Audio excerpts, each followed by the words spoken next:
Hello everybody, it's Mr. Frosty Combo, and I'm here with another video game review. Today's review, Mortal Kombat vs. DC Universe.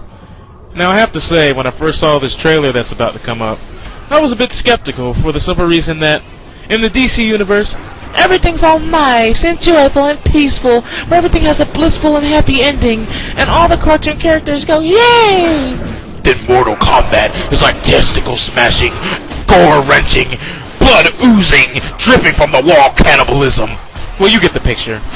So, I was wondering how these two games and, well, two series would even be able to be blended together. Well, I have to say, on the gameplay department, the game hasn't lost its Mortal Kombat touch.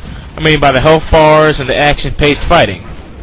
They've also thrown in a few new features into the mix, such as Test Your Might and Freefall Combat, as you just witnessed. Now, Freefall Combat is where you're just falling down and you're fighting as you come down.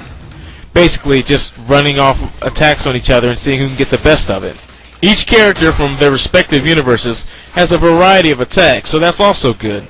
Mix things up a little. Everybody doesn't look all the same, which was kind of a big problem with some of the previous Mortal Kombat games.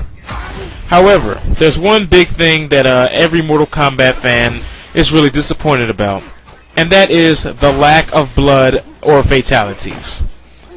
Now, sure, they may not have been completely done away with, but they're by no means up to par with what they used to be in the past.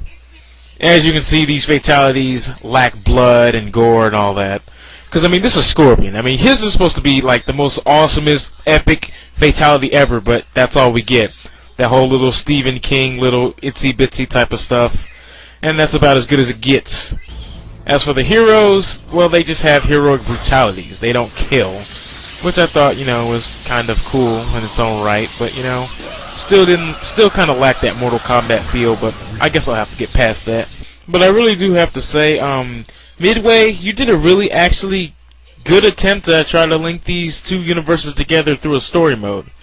Sure, it may not be the best, high-quality story that you've ever heard, but for what you have here, this story was actually well-written and well thrown together.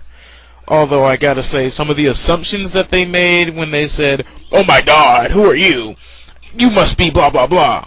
Some of the conclusions that they came to were just freaking ridiculous, but, yeah, I mean, the story itself was actually pretty good, so I can't knock the game for that. Well, in final thoughts and conclusion, I gotta say this about the game.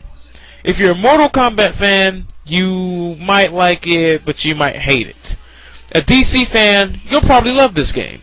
If you're a Mortal Kombat and DC fan, of course you're gonna get this game. This game is awesome for you.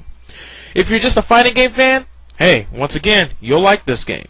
But if you're a hardcore, die-hard Mortal Kombat fan who loves the blood and the gore, don't get this game for two reasons. One, the fatalities are low, and I'm pretty sure that will probably piss you off.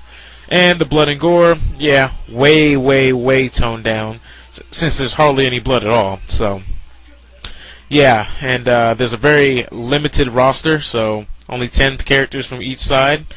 So, yeah, that's another flaw for the hardcore Mortal Kombat fans. So, if you're a hardcore Mortal Kombat fan, this is not the game for you. However, personally, I believe this game gets an 8.5 out of 10. Because, for one, they actually tried. And for two, it wasn't a bullcrap, rushed, thrown together piece of crap that I figured was going to come out when they first showed the little teaser. So, yeah, 8.5 out of 10. And this is Mr. Frosty Combo signing out. Have a good day, and an even better tomorrow.